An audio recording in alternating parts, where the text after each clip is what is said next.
Hello everyone, कैसे हैं आप सब। एक बार पुनः शिव कोचिंग क्लासेस पर स्वागत है। और आज का टॉपिक है क्लास 12 फिजिक्स एनसीईआरटी में। आप देख पाएंगे इसके पहले हमने धारावाही वृत्ताकार लूप के केंद्र पर तीव्रता निकाला था और आज चुंबकीय क्षेत्र की तीव्रता निकालेंगे धारावाही वृत्ताकार लूप के अक्ष पर। तो पहले क्वेश्चन समझे, क्वेश्चन कैसे पूछा जाता है। आपका क्लास 12 फिजिक्स में चैप्टर 4 चल रहा है स्टूडेंट, और प्रत्येक डेरिवेशन अब आपको बोर्ड पे करा रहा हूं। तो प्लीज यार सभी वीडियो आप लोग देखा करें, प्लेलिस्ट में जाएं, और अभी तक आपने नहीं देखा है तो प्लीज प्लेलिस्ट जरूर विजिट कर लें। ओके, शुरू करें। चलिए, तो देखिए क्वेश्चन क्या है प्यारे भाइयों। आपका आज का प्रश्न है, यहां पर प्रश्न में लिख देता हूं, धारावाही वृत्ताकार लूप के अक्ष पर चुंबकीय क्षेत्र की तीव्रता। मतलब आपको सबसे पहले धारावाही वृत्ताकार लूप बनाना है। देखिए क्वेश्चन कहता क्या है, हमें बी का मान निकालना है, चुंबकीय क्षेत्र की तीव्रता की वैल्यू गणना करनी है। अब कहोगे कि सर रट्टा मारना पड़ेगा, ऐसा नहीं है। हम लोग भी रटते नहीं है, उसको समझते हैं और एक के बाद एक स्टेप से स्टूडेंट आपको फार्मूला निकाल कर रख देते हैं। तो शुरू करें, देखते चलिएगा, साथ साथ करेंगे, बिल्कुल सिंपल वे से करेंगे, कोई दिक्कत नहीं। कितना पेपर में आपको लिखना वो भी बताऊंगा, आपको टेंशन लेने की जरूरत नहीं है। सबसे पहले प्यारे बच्चों आपको एक धारावाही कुंडली बना लेना है। ठीक है, ये आपके पास एक छोटा सा कुंडली है। ये धारावाही वृत्ताकार कुंडली हमने बना लिया। क्या? धारावाही वृत्ताकार कुंडली। अच्छा, धारावाही वृत्ताकार कुंडली बनाया तो मतलब इसमें धारा बह रही होगी, इसमें धारा बह रही होगी। जी हाँ, ठीक है ना। इसकी त्रिज्या हमने मान रखी स्टूडेंट, इसकी त्रिज्या हमने मान रखी कैपिटल आर। कितना? कैपिटल आर, यानी कैपिटल आर का, और इसको हमने केंद्र मान लिया ओ केंद्र, और कैपिटल आर त्रिज्या का एक धारावाही वृत्तीय कुंडली है। इतना क्लियर। इसके अक्ष पर हम यहां से इसका अक्ष बनाते हैं। अक्ष पर स्टूडेंट एक्स दूरी पर एक बिंदु P है। एक बिंदु क्या है? P है। यहां पर हम बना देते P, या इसको बाहर साइड कर सकते हैं। एक बिंदु क्या है? P है, जिस पर हमें क्या निकालना है? विद्युत चुंबकीय क्षेत्र की तीव्रता निकालना है। चुंबकीय क्षेत्र पढ़ रहे हैं, इसके पहले विद्युत क्षेत्र पढ़ रहे थे, इसलिए बार बार शब्द आ जाता है। इतना क्लियर प्यारे बच्चों। अब हम आपसे कह दें कि इसको यदि मिला दो, ये अल्पांश यहां पर यदि मानेंगे, यहां पर हम मान लेंगे ए डैश है या ए है, और यहां पर एक अल्पांश ए डैश है। ठीक है ना, इनकी लंबाई dl है। अब इसके कारण हम जब तीव्रता निकालेंगे तो भैया इसको मिलाना पड़ेगा, और इसकी दूरी दोनों को मान लेते हैं स्टूडेंट आर, ए आर दूरी पर। ठीक है ना, यानी इसके अल्पांश से, जैसा कि स्टूडेंट आपको पता है, मान लीजिए एक रिंग है, एक रिंग है गोलाकार, और यहां पर एक बिंदु है, तो रिंग के प्रत्येक भाग से दूरी समान होगा, तो ये आर और आर समान होगा। अपने पास कोई रिंग नहीं स्टूडेंट, फिर समझने की कोशिश करेंगे। जैसे मान लीजिए एक गोला सा रिंग है, ऐसा गोला सा रिंग है, और यहाँ पर एक बिंदु है, तो वहां से दूरी, अब यहाँ पर समझने की कोशिश करेंगे। जैसे यहाँ पर एक गोला है, ठीक है ना, गोला है स्टूडेंट, और यहाँ पर एक बिंदु है, समझने की कोशिश करेंगे यहां से, तो यहां से प्रत्येक की दूरी समान होगी। यहां से चाहे इधर मिला दो, यहां से चाहे इधर मिला दो, यहां से चाहे इधर मिला दो, हर जगह समान होगी। समझ गए मैं क्या कहना चाहता हूं। एक आपके पास गोला है ना, और गोले के सामने एक बिंदु है, तो गोले के प्रत्येक भाग पर दूरी समान होगी। इतना क्लियर है आपको। यानी ये जो आपका गोला दिख रहा है, धारावाही वृत्ताकार लूप दिख रहा है, इसके प्रत्येक बिंदु से पी की दूरी समान होगी। समझ गए ना। मैं फिर से कह रहा हूं, एक आपके पास रिंग है, और यहां से दूरी कर लो, किसी भी भाग पर जाओ, किसी भी भाग पर जाओगे प्यारे बच्चों, दूरी समान होगी, इसलिए आर नीचे और ऊपर दोनों समान है। ये कंफ्यूजन होना मतलब बच्चों को बना रहता है कि सर यहां से हम आर लिए, यहां से आर, लेकिन जब यहां से लेंगे तो ये भी आर। जी हाँ, हम यदि यहां से भी लेते तो भी आर होता, यहां से लेते तो भी आर होता। मतलब गोले के किसी भी भाग से, गोले के, ये जो गोला दिख रहा है आपको, इसके किसी भी भाग से हम पी की दूरी निकालेंगे तो आर ही दिखेगा। ठीक है, तो ये एक वृत्ताकार आपका लूप है स्टूडेंट, है ना, जो कि चालक तार से बनाया जाता है, और अक्ष पे एक्स दूरी पर एक बिंदु पी है। अब थोड़ा सा समझते हैं प्यारे बच्चों। इसको यदि हम आगे बढ़ा दें तो ये आपका अक्ष बढ़ जाएगा। इसकी जो तीव्रता की दिशा इधर होती है, इसको हम डी फाई से दर्शाते हैं, और जो इसकी तीव्रता की दिशा इधर होती है स्टूडेंट। ठीक है, डी फाई से दर्शा दिए। क्लियर, इतना समझ गए तीव्रता की दिशा। अब समझिएगा, यहां पर लंबवत एक हम रेखा खींचे, तो यहां पर जो कोण बनेगा वो हम मान के चलते हैं फाई, और यहां भी कोण बनेगा वो फाई। इतना क्लियर। अब हम आपसे कह दें कि यदि यहां पर इसको मिला दे तो कोण के सामने वाली भुजा लंब कहलाती है। तो इसको हम जब दो घटकों में बांटेंगे तो एक ऊपर की ओर चलेगा डीवी कॉस फाई, और इसके लिए नीचे की ओर चलेगा डीवी कॉस फाई। ओके, और प्यारे बच्चों यहां पर इसके लिए चलेगा डीवी साइन फाई, और इसके लिए चलेगा इधर डीवी साइन फाई। ये कहां से आ रहा है वो समझ में नहीं आ रहा है। चलो भैया कोई दिक्कत नहीं, मैं आपको बता रहा हूं कैसे आया। ये परिणामी है प्यारे बच्चों, पी से डी फाई आपका क्या है? परिणामी है। अब ये कोण मान लीजिए फाई था, तो ये डीवी कास फाई और डीवी साइन फाई कहां से आ रहा है, ये सबसे बड़ी बात होती है। तो मैं यदि आपसे कह दूं प्यारे बच्चों कि ये कोण है, कोण के सामने वाली भुजा लंब, तो लंब होता है, लंब का सूत्र होता है, सुनिएगा थोड़ा सा, मैं यहां पर एक डायग्राम बना के बता देता हूं। ऐसा आपको एक त्रिभुज दिखेगा, यहां पर मान लेता हूं P है तो P, और इसको AB मान लेता हूं, यहां पर फाई है। इसके सामने वाली भुजा लंब है स्टूडेंट, ये क्या है, लंब है। समझने की कोशिश करेंगे, इसके सामने वाली भुजा लंब है, ये लंब है, और ये आपका बन गया आधार। क्या बन गया, आधार, और ये बन गया कर्ण। अरे प्यारे बच्चों, हम आपको बताए थे कि साइन फाई बनाए, ये साइन फाई, इसका सूत्र होता है लंब बटे कर्ण, इसका सूत्र होता है लंब बटे कर्ण, ये कर्ण, और कर्ण का मान देख लीजिए डी फाई है, यानी इसका जो मान है वो डी फाई है। तो साइन फाई यदि निकाले प्यारे बच्चों, तो लंब ही रहेगा, और कर्ण का मान हो जाएगा डी फाई। अब यहां से भी हम लंब निकालना चाहें तो डी फाई का पक्षांतर हो जाएगा डी फाई साइन फाई। यही चीज हमने कर लिया, यानी इसका जो लंब का मान आ गया, इस लंब का मान आ गया डीवी साइन फाई। तो चूंकि ये दोनों समांतर हैं, इसलिए प्यारे बच्चों इसके जगह हमने इसको दर्शाया है कि ये जो अक्ष के अनुदिश है, क्षैतिज अक्ष पर जो तीव्रता है वो डीवी साइन फाई के बराबर है। इसके बाद यदि हम आपसे कहें कि कास फाई प्यारे बच्चों, इसका होता है आधार, क्या होता है, आधार बटे कर्ण, और आधार का मान हमें पता तो नहीं है प्यारे बच्चों, लेकिन कर्ण का मान पता है डी फाई। तब हम यदि इसको पक्षांतर करेंगे तो आधार बराबर आ चुका है डीवी, यहां पर आपका कितना है स्टूडेंट, डीवी है, सॉरी यहां पर डीवी मान के चलते हैं, क्या है, डीवी है, सुधार लीजिएगा, डीवी है, ठीक है ना। तो डीवी हो जाएगा, तो डीवी आपका हो जाएगा कॉस फाई, ये चीज हो गया। तो यहां पर हमने कर दिया डीवी कॉस फाई, और इसके नीचे भी कर देंगे स्टूडेंट डीवी कॉस फाई। अब यहां पर फिर से मैं समझा रहा हूं, यहां पर थोड़ा सा डाउट होगा, कोण के सामने वाली भुजा लंब, और जब भी लंब को दर्शाना हो, जब भी लंब को दर्शाना तो साइन के रूप में डिवाइड करेंगे, और आधार को दर्शाना तो कास के रूप में। दो चीज याद कर लो, साइन में लंब का फार्मूला सेट होता है और कास में आधार का, तो लंब के लिए हम साइन का प्रयोग करेंगे, तो इसको हम साइन, चूंकि कोण के सामने वाली भुजा लंब है, कोण के सामने वाली भुजा लंब है, कोण के सामने वाली भुजा लंब है स्टूडेंट, कोण के सामने वाली भुजा लंब है, तो इस लंब को हम साइन से डिनोट करेंगे, और ये आधार है प्यारे बच्चों, तो आधार को हम कास से डिनोट करेंगे। ये चीज हमेशा याद कर लेना, जब भी दो घटकों में वियोजित की जाती है तो जो अपना अक्ष होता है, लंब होता है, लंब को अपन साइन से निरूपित करते हैं, और अपना जो आधार होता है उसको कास से निरूपित करते हैं। तो यहां पर डीबी है ना, बी के का तीव्रता निकाले, चुंबकीय क्षेत्र की तीव्रता, इसलिए इसकी अनुदिश डीबी है और डीबी है, कोई दिक्कत नहीं प्यारे बच्चों। चलिए आगे हम इसको साफ करते हैं थोड़ा सा, ये जरूरत पड़ेगा आगे चलकर, आपको पूरा विधिवत समझाया जाएगा, थोड़ा सा वीडियो लंबा भी हो सकता है प्यारे बच्चों, इसलिए आपको अच्छे से समझना है। और यहां पर हम आपको बता दें कि यहां पर जो कोण होता है वो भी फाई है, ठीक है, क्या है, फाई है।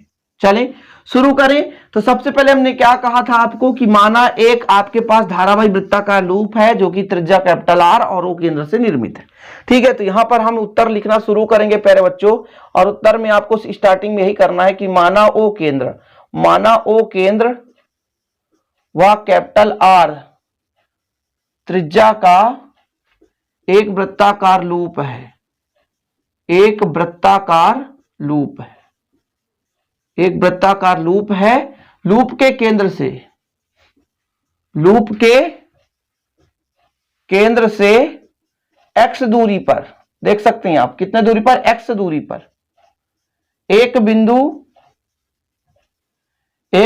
P है, जिस पर क्या निकालना है स्टूडेंट, चुंबकीय क्षेत्र, जिस पर चुंबकीय क्षेत्र की तीव्रता, चुंबकीय क्षेत्र की तीव्रता ज्ञात करनी है, ज्ञात करनी है। यह चीज माना है प्यारे बच्चों, सिंपल है कि एक धारावाही वृत्ताकार लूप है, केंद्र O है, कैपिटल R त्रिज्या है, इसके केंद्र से R दूरी पर एक बिंदु P है अक्ष पर, ठीक है, केंद्र से x अक्ष पर, मतलब अक्ष पर मान के चलते हैं, एक बिंदु आपका P है जिस पर हमें चुंबकीय क्षेत्र की तीव्रता ज्ञात करनी है। इतना क्लियर है प्यारे बच्चों, आगे शुरू करें, कोई दिक्कत नहीं, इतना तक आपको है ना। अब आपसे मैं कह दूं कि इसमें कौन सी धारा बह रही, तो आई धारा बह रही, तो यहां पर लिखना है कि माना वृत्ताकार लूप पर, वृत्ताकार लूप पर आई धारा बह रही है, ठीक है ना। अब हम आपसे कह दें कि किसी भी धारावाही वृत्ताकार लूप के कारण निकालें, चाहे चालक तार की लंबाई के कारण निकालें, चाहे परिनालिका के कारण निकालें, स्टूडेंट किसी के लिए भी हमको तीव्रता निकालना होता तो पहले हम एक अल्पांश के लिए गणना करते हैं। किसके लिए? एक अल्पांश के लिए। और प्यारे बच्चों इसके बाद हम संपूर्ण के लिए समाकलन लगा देते हैं। फिर से कोशिश करेंगे समझने की। जब हम किसी भी वृत्ताकार लूप के कारण या चालक तार के कारण हम किसी बिंदु पर चुंबकीय क्षेत्र की तीव्रता निकालते हैं तो पहले एक अल्पांश मान के चलते हैं और फिर अल्पांश स्टूडेंट अल्पांश के कारण हम निकालते हैं और फिर जब संपूर्ण के लिए निकालना पड़ता है तो फिर समाकलन कर देना पड़ता है। ठीक है, तो हम मानते हैं माना वृत्ताकार लूप पर, किस पर? वृत्ताकार लूप पर, वृत्ताकार लूप पर डीएल लंबाई की एक अल्पांश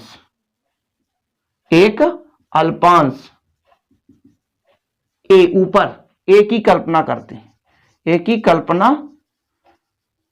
करते हैं, अच्छा अल्पांश की कल्पना करते हैं।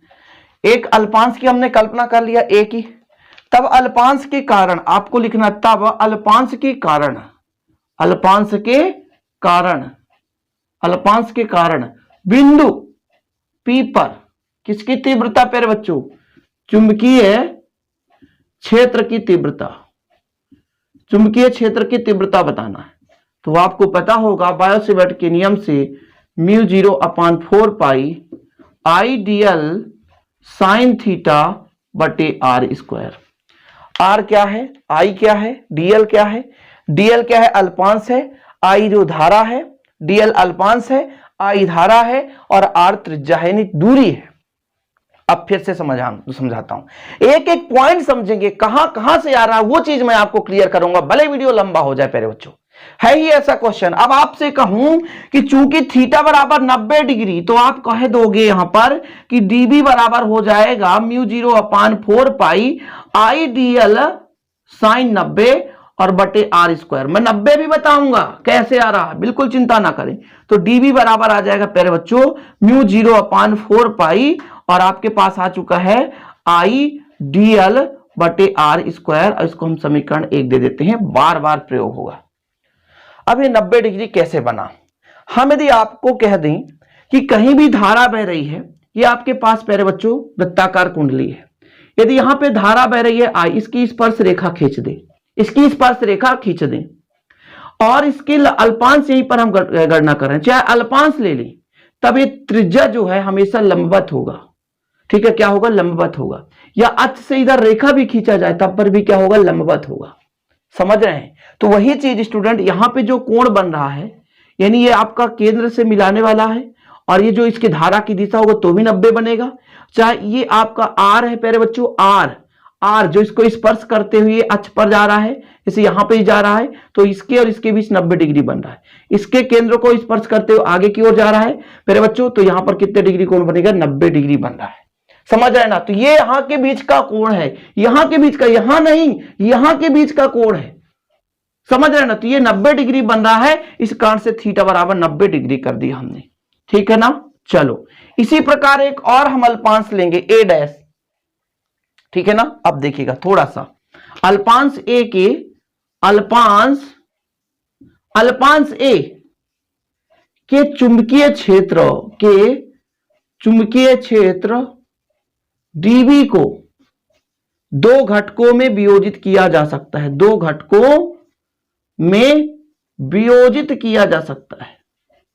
वियोजित किया जा सकता है। किस भाग में प्यारे भैया किया जा सकता है? पहला हमने कहा dB cos फाई ऊर्ध्वाधर, कहां प्यारे बच्चों? ऊर्ध्वाधर, देख सकते हैं ऊर्ध्वाधर। और दूसरा आपका आया dB sin फाई, वो कहां? क्षैतिज अक्ष पर। कहां पर? क्षैतिज अक्ष पर। देख सकते हैं आप। यदि आपको यहां पर देखना स्टूडेंट, तो इसको कर सकते हैं ओपी के अनुदिश। किसके अनुदिश? वेक्टर ओपी की दिशा में, ऐसा भी लिख सकते हो। इतना क्लियर है प्यारे बच्चों? इतना आपको समझ में आ गया? क्योंकि आगे चलकर इसको साफ करना पड़ेगा। अब मैं थोड़ा सा यहां पर और एक चीज बता दूं, यहां पर आप लोग नोट करेंगे कि स्टूडेंट आपका ये किसके कारण आया? ए के कारण। इसी प्रकार अल्पांश ए के विपरीत एक और अल्पांश ए डैश की कल्पना करते हैं, ए डैश की कल्पना करते हैं, तब तीव्रता उतना ही आएगा प्यारे बच्चों, डीबी बराबर, क्योंकि दूरी समान है तो म्यू 0/4 आई dl बटे आर स्क्वायर। वही चीज मिलेगा जो कि यहां पे मिला है, वही चीज यहां पे भी मिलेगा। कारण क्या है, यहां से भी दूरी आर है और यहां से भी दूरी आर है, इसलिए P पर जो तीव्रता होगी समान होगी। यहां तक मेरे बच्चों आप लोग स्क्रीनशॉट ले सकते हैं, क्योंकि आगे चलकर अब इसको और करना पड़ेगा स्टूडेंट, तो आप लोग यहां तक स्क्रीनशॉट ले ले ताकि आप लोगों को दिक्कत ना हो सके।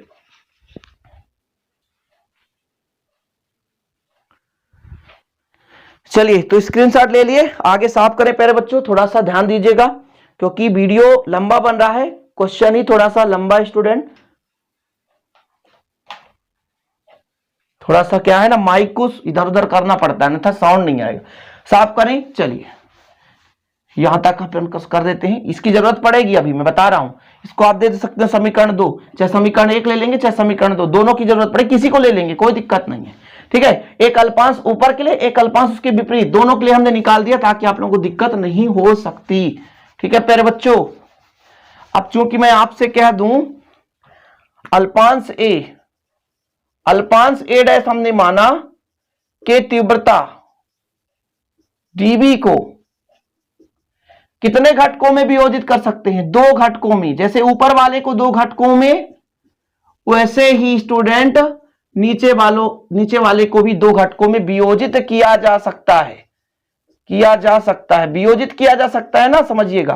पहला नंबर आपको यदि हम कह दें, पहला नंबर आपका dB cos फाई, ऊर्ध्वाधर नीचे देख सकते हैं आप, ऊर्ध्वाधर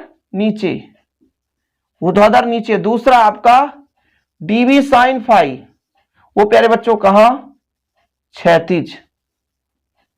क्षैतिज दिशा में।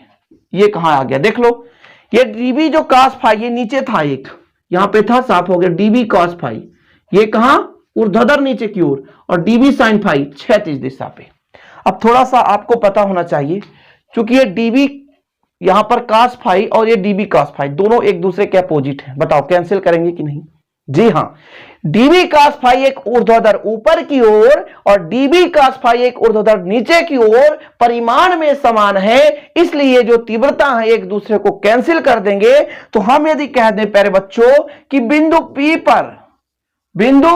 P पर परिणामी तीव्रता है, परिणामी तीव्रता जो है वो कितना हो जाएगा प्यारे बच्चों, तो B जो होगा अल्पांश के कारण, ये अल्पांश के कारण जो तीव्रता है इसका समाकलन के बराबर होगा।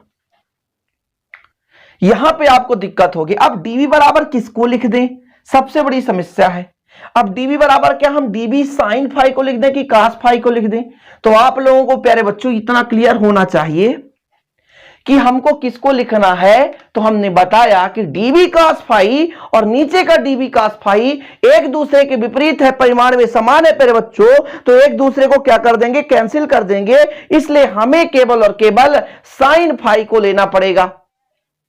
और आप कहोगे 2 ठो सर, तो 2 नहीं लिए, 1 लिए। मेरे प्यारे बच्चों, 1 लेकर के समाकलन निकालेंगे तो इसी वृत्ताकार लूप में कई सारे अल्पांश हो सकते हैं। हमने तो एक अल्पांश और एक विपरीत दोनों अल्पांश का निकाला, तो हमने तो केवल 2 अल्पांश, इसको हम कई भागों में बांट सकते हैं प्यारे बच्चों, छोटे छोटे कई भागों में बांट सकते हैं, तो कई अल्पांश बन जाएंगे। तो कई अल्पांश बन जाएंगे, उसके कारण हमको क्या करना पड़ता है, एक अल्पांश का निकाल करके हमको समाकलन करना पड़ता है। वही चीज हम कर देंगे, वही चीज हमने कर दी। एक अल्पांश की तीव्रता, अच्छा dB cos फाई, फिर से बता रहा हूं, एक दूसरे को कैंसिल कर दिए। अच्छा, अब यहां से मैं कह देता हूं समीकरण 1 से। समीकरण 1 कितना था प्यारे बच्चों, समीकरण 1 कितना था, म्यू 0/4 पाई आई dl बटे R square sine phi. Sine phi इतना हो गया, समीकरण 1 से कर दिया हमने। कहां से कर दिया, समीकरण 1 से कर दिया। अब इसके बाद जो भी कांस्टेंट है उसे बाहर ले लो, जो भी कांस्टेंट है उसे बाहर ले लो और इसके बाद वैल्यू पुट कर दो। तो यहां पर स्टूडेंट आपको थोड़ा सा ध्यान देना है कि जो भी कांस्टेंट है उसे बाहर ले रहे हैं। म्यू 0/4 पाई है, उसे बाहर ले लिया अपन ने, म्यू 0/4 पाई। आई है प्यारे बच्चों, आई बाहर ले लो। आर स्क्वायर बाहर ले लो, आपके पास कितना बचा साइन फाई, इसको भी साइन फाई को भी बाहर ले लो। तो प्यारे बच्चों केवल आपके पास बच रहा है क्या, ये आपका बच रहा है क्या, dl, तो dl कर दो।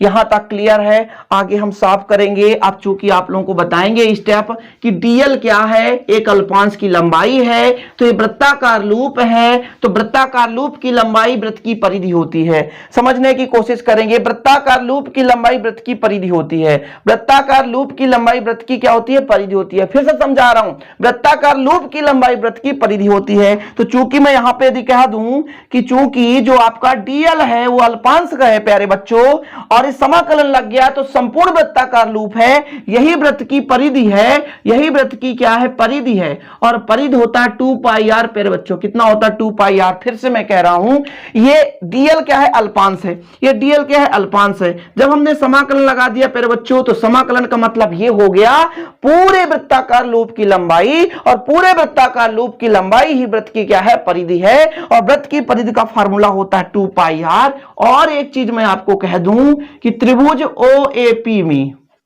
OAP में साइन फाई, ये कोण फाई है, लंब कितना है प्यारे बच्चों, लंब बटे लंब कैपिटल आर, लंब बटे आपका क्या होता है, कर्ण स्मॉल आर। तो साइन फाई की जगह लंब बटे हम क्या कर देंगे स्टूडेंट, तो लंब बटे कर देंगे, आपका क्या रहेगा, कर्ण। तो कर्ण अपना स्मॉल आर है।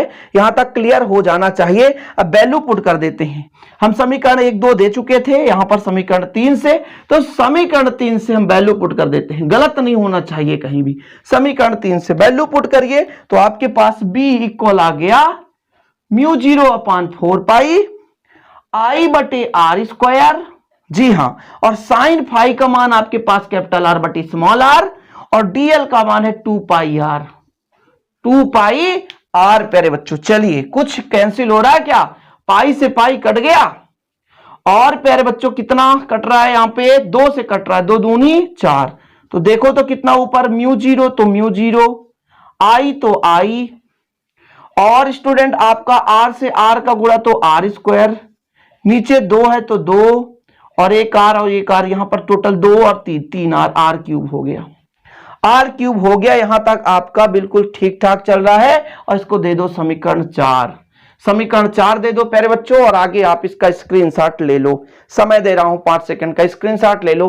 थोड़ा सा लेंदी है स्टूडेंट, लेकिन बहुत ही सिंपल है, क्योंकि अब फिर से चलेगा हमारा पाइथागोरस थ्योरम। पाइथागोरस प्रमेय से ही हम इसको आगे कैलकुलेशन कर पाएंगे। किसी समकोण त्रिभुज में कर्ण का वर्ग अन्य दो भुजाओं के वर्गों के योग के बराबर होता है। चलिए तो स्क्रीनशॉट ले लिए, आगे चले। हम यहां पर फिर से साफ कर रहे हैं प्यारे बच्चों, क्योंकि थोड़ा सा व्यंजक लेंदी है तो करना ही पड़ेगा। हम लेकर चलेंगे क्या, समकोण त्रिभुज का नियम, पाइथागोरस प्रमेय। इसको पूरा साफ कर देंगे, हमको केवल आवश्यकता है समीकरण 4 की। समीकरण 4 लेकर चलेंगे, कंप्लीट कर देंगे।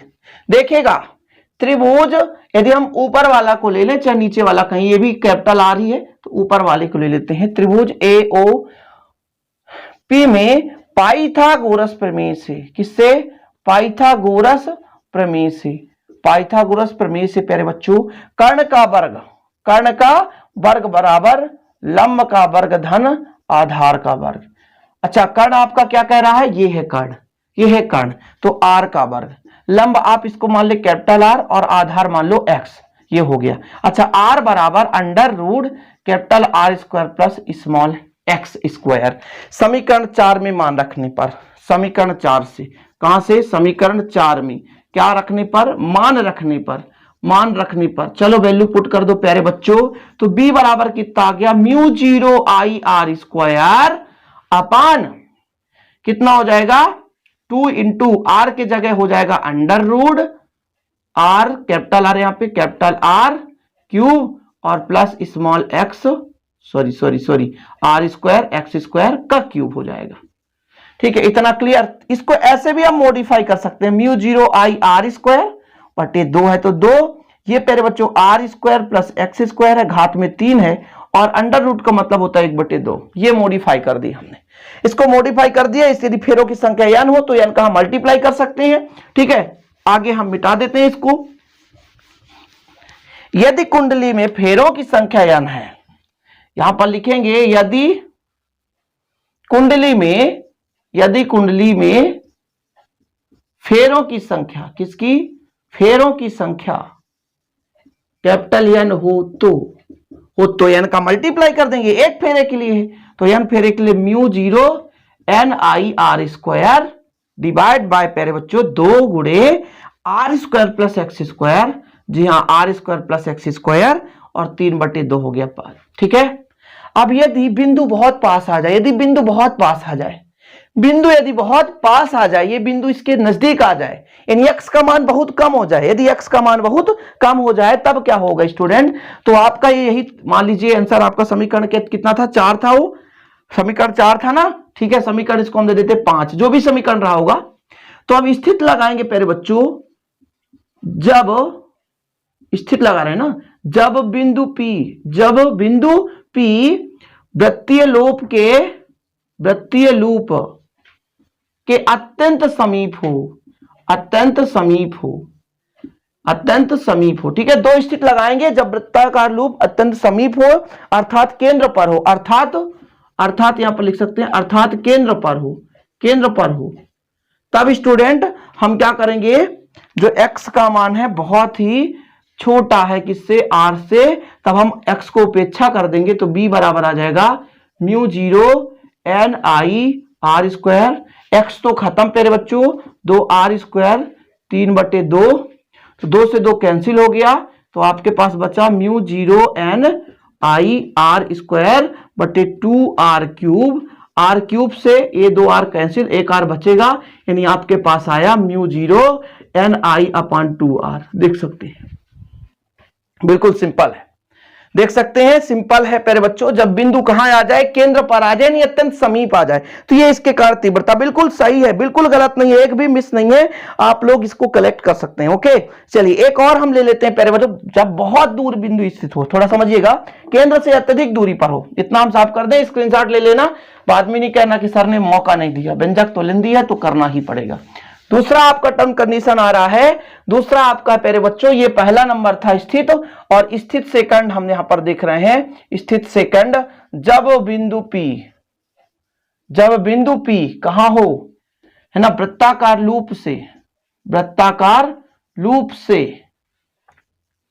अत्यधिक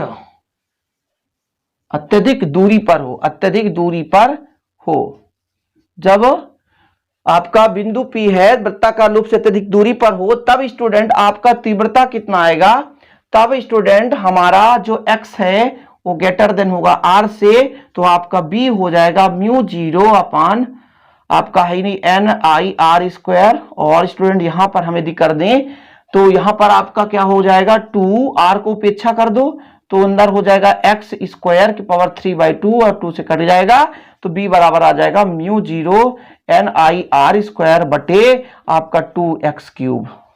ठीक है, ये आपका यही आंसर है। ठीक है, ये आपका आंसर आ गया। जो भी समीकरण 5 था इसको आप 6 दे दो, ये आपको 7 दे देना है, और इस प्रकार से स्टूडेंट आपका ये व्यंजक हो गया। 2 स्थिति भी निकाल दिए। तो इस व्यंजक में थोड़ा सा टाइमिंग तो लग ही क्या है प्यारे बच्चों, इसकी निर्भरता यहाँ पर अब कुछ नहीं लिखना है, इतना ही करना है यदि पेपर में आ जाए। तो उम्मीद करता हूं आज इस वीडियो को आप लोग अच्छे तरीके से समझे होंगे।